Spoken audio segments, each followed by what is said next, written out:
Oh, perfect. Another summit. Another parade of power suits sniffing their own importance in some overpriced mountain lodge. And guess what? Once again, I wasn't invited. That's right, fur friends. The G7 summit is taking place in Kananaskis, Alberta, and somehow, the only hard-hitting journalist with whiskers and claws didn't make the guest list. How rude. But don't worry. I may be grumpy, but I'm still watching. Because while they're sipping overpriced lattes and murmuring about shared goals, I'll be here in my attic office, microphone hot, tail twitching, telling you what's really going on.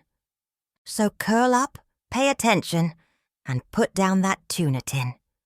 Because this G7, it could change everything. Wait, where the fluff is Kananaskis, you might ask? No, it's not a Hogwarts spell or an IKEA cabinet. It's a real place. Picture this. Snow-capped peaks, pristine lakes, elite resorts, and exactly zero accountability.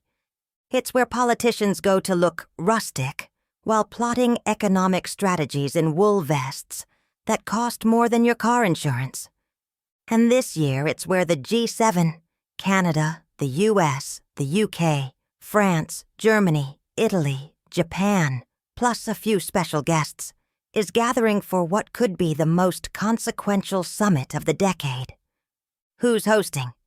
Oh, right, Canada's new brainiac. Enter Prime Minister Mark Carney, banker, economist, actual adult in the room. He's not here for selfies or sound bites. He wants action. His agenda includes stabilizing global trade, pushing for serious climate deals, backing Ukraine firmly, and protecting middle-class economies like ours. Now, I may be allergic to optimism, but even I have to admit, Carney came to play. He's got policy chops and a plan.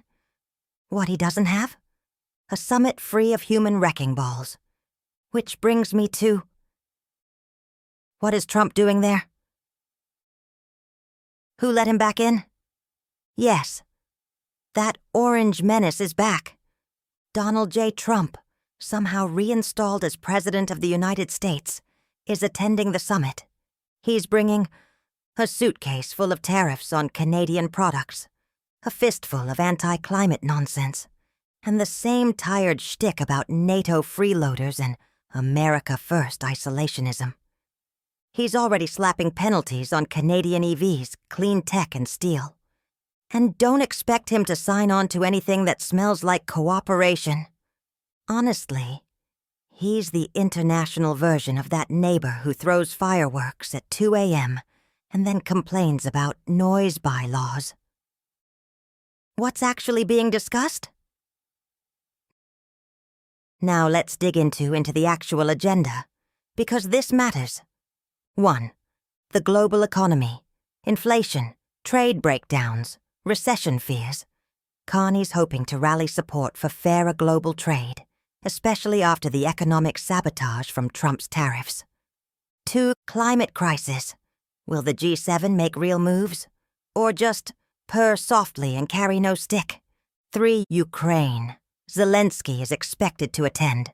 Will Ukraine get stronger backing, or be tossed under the diplomatic bus? 4. Tech and AI regulation. The digital Wild West is spiraling. Deepfakes, election interference, hackers for hire. Can the G7 even agree on guardrails? Don't hold your breath. Still listening?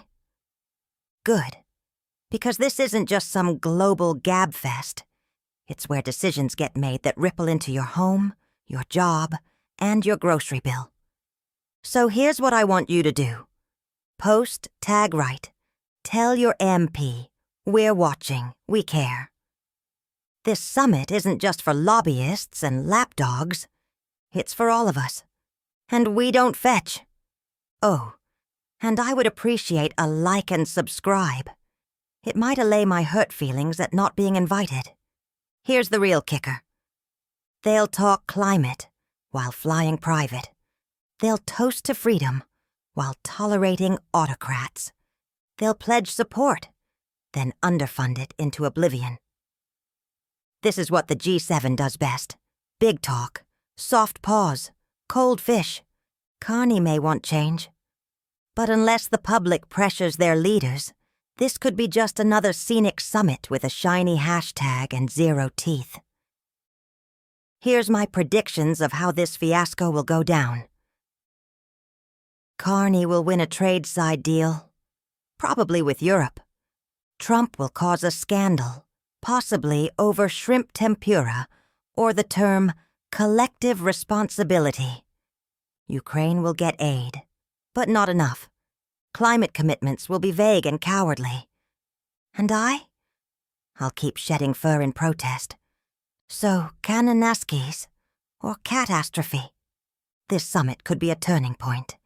If it succeeds, we might see fairer trade, real climate moves, reinforced democracy.